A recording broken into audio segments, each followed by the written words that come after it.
Hello everyone, and welcome to my channel, which I intend to be a British royal family discussion channel.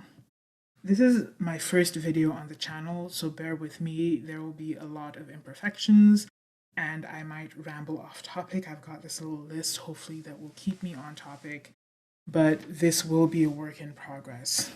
I intend for this video to be kind of like an introduction to demonstrate that I'm actually not a big fan of any current major royal couple, major member of the royal family. So if I criticize one of your faves, don't assume it's because I support another couple. If I criticize Harry and Meghan, it doesn't mean I'm a William and Kate fan. Way too often in royal family discussions, things descend into that, or people just assume that it's a simplistic, you like one, you hate the other, it's a war between the two. But no, it's possible to either like both of them or dislike both of them as well. And in my case, I dislike both couples. I don't hate either couple, but I'm not a huge fan of either couple, and I'm not a huge fan of Charles and Camilla. The next question would be, then why are you starting a royal discussion blog? Because I just find the topic interesting. I was a very big fan of Queen Elizabeth II, and I liked Diana from what I learned. And I'm neutral on people like Princess Anne, Prince Edward, and Princess Sophie. But the royal family in general, it's interesting, it's compelling stuff. I've always been a big fan of like British medieval history, especially like the War of the Roses, followed by the Tudors. The War of the Roses is what inspired Game of Thrones. It's interesting stuff. The British royal family history has inspired countless literature, countless shows, the Tudors, The Crown, things like that. I'm the kind of person who reads Philippa Gregory novels and watches all the shows based on her novels, like The White Queen. It's interesting stuff. And so it's okay to be interested in it. And it's not like the only things you talk about are positive things. Like when people accuse you of like, why, if you're going to just be negative, why do you have this channel? It's because they just want you to say only positive things about their faves, and they don't actually want to like discuss things uh, evenly, I think. I actually wasn't that interested in the modern royal family until like sometime like 2016, 2015-ish, just before Meghan Markle came into the scene.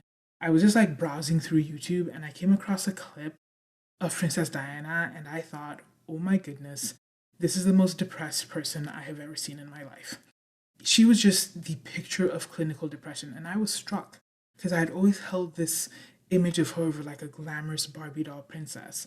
And so after seeing that image, I just ended up doing this deep dive into the modern royal family, reading Tina Brown's Diana Chronicles and realizing that, yeah, there was so much drama there, learning about Charles, Camilla, all those things. And that's how I became interested in the modern royal family. That being said, I was afraid that once Queen Elizabeth had died, the royal family would be boring. I liked Queen Elizabeth more and more the more I read about her. She was really just a monarch who spanned like decades and really oversaw was monarch during so many changes to the monarchy, the shrinking of the British Empire, all those things. All the divorces suddenly becoming common in the royal family and what to do about that. Um, just heading into the modern age from a time of empire to like modern times, and I really admired her composure the whole way through. But yeah, when I looked at the people who were left, I was initially so afraid that they'd be so boring. I had Charles and Camilla, of course, there was a lot of drama when Diana was around. I really, it was decades ago, but show after show keeps reminding us of how truly cruel they were to her, how they essentially played with a 19-year-old girl's life, and then she tragically dies young, whereas they get to live happily ever after as king and queen. It just shows you that life isn't a fairy tale, no matter what a beautiful fairy tale princess you look like. And again, she was a real story about mental health in the royal family and how they just didn't understand what to do with her and what to do about it. And I do see some parallels there with Prince Harry right now. But yeah, Charles and Camilla, I wasn't a big fan because they were cruel, and what people do in their life show you the kind of people they were. But even after that became a thing of the past, they became boring. Maybe it's because it was too long that he waited for the throne until they became like a kind of old, boring couple. But even now that he's king, I'm just like, I'm so uninterested. And then William and Kate, y'all don't at me. I found them so boring at first, like honestly. I actually wrote here that they should be grateful that Harry and Meghan came along. There was nothing interesting about them.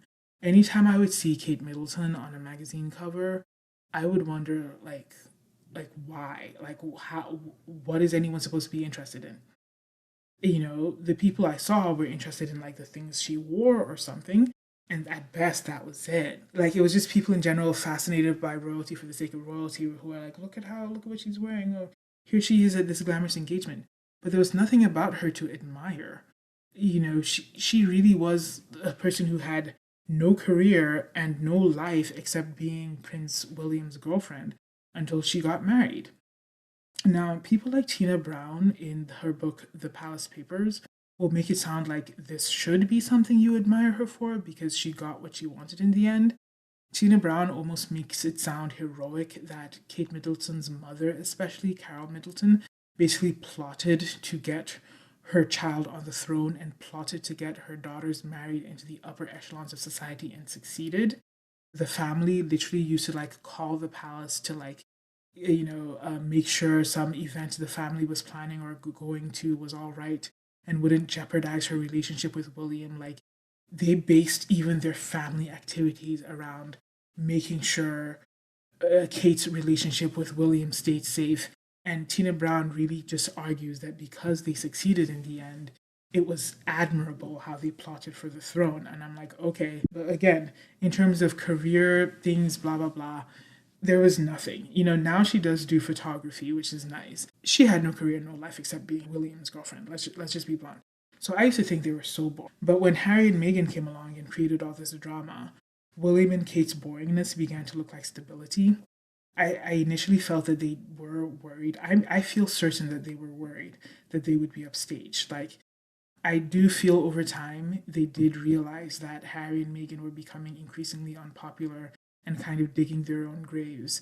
So all William and Kate had to do was just maintain dignified silence and carry on, and their boringness would start looking like stability in the face of Harry and Meghan's drama. As for like William, also initially his passion, things like, you know, we are very much not a racist family, like more of his personality came out in the conflict because again they were boring until Harry and Meghan came along.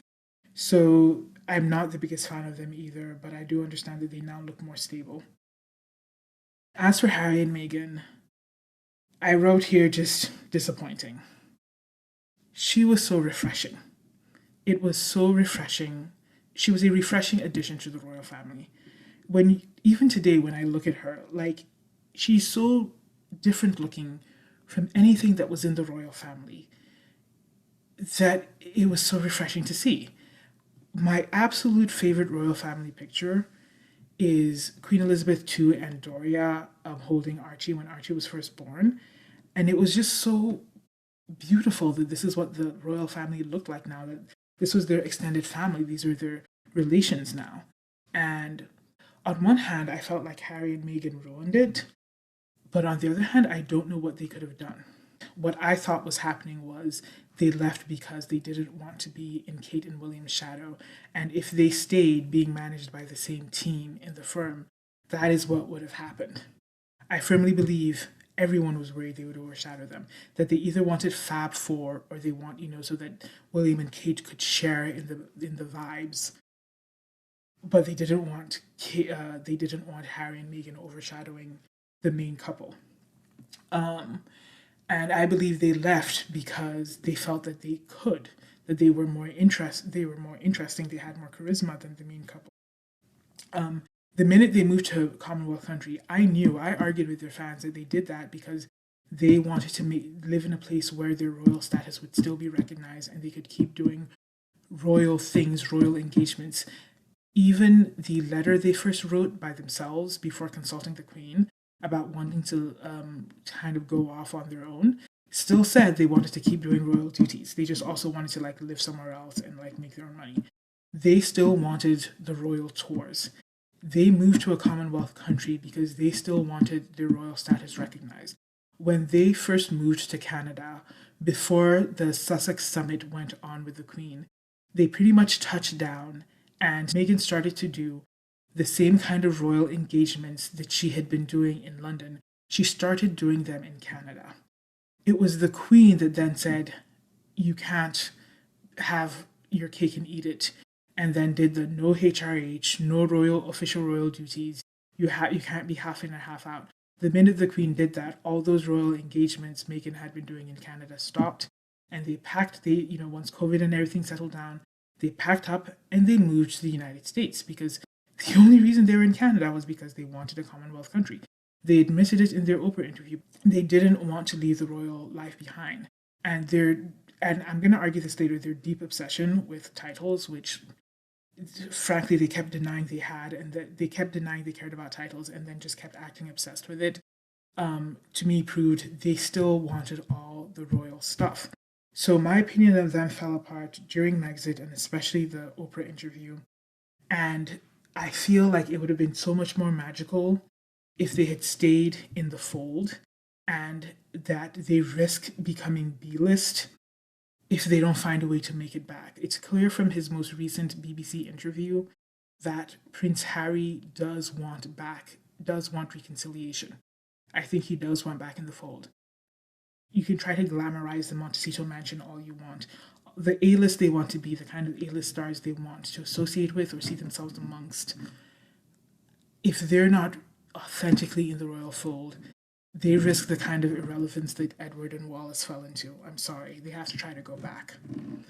Their most successful projects are the ones where they talk about the royal family, and they will eventually lose that kind of capital and access. The royal family is already afraid to meet with them in case it makes it onto some interview. So that's the situation right now. In my future videos, I'm going to delve into more detail and a bunch of stuff, and I want to talk about a bunch of things. So I hope you subscribe, and that this format is one that is lazy enough that I hope to be able to update this channel weekly. And so if you enjoyed this discussion, please like and subscribe. Leave comments on your thoughts. I expect to be attacked, but try to be constructive. And hopefully I will see you all next week.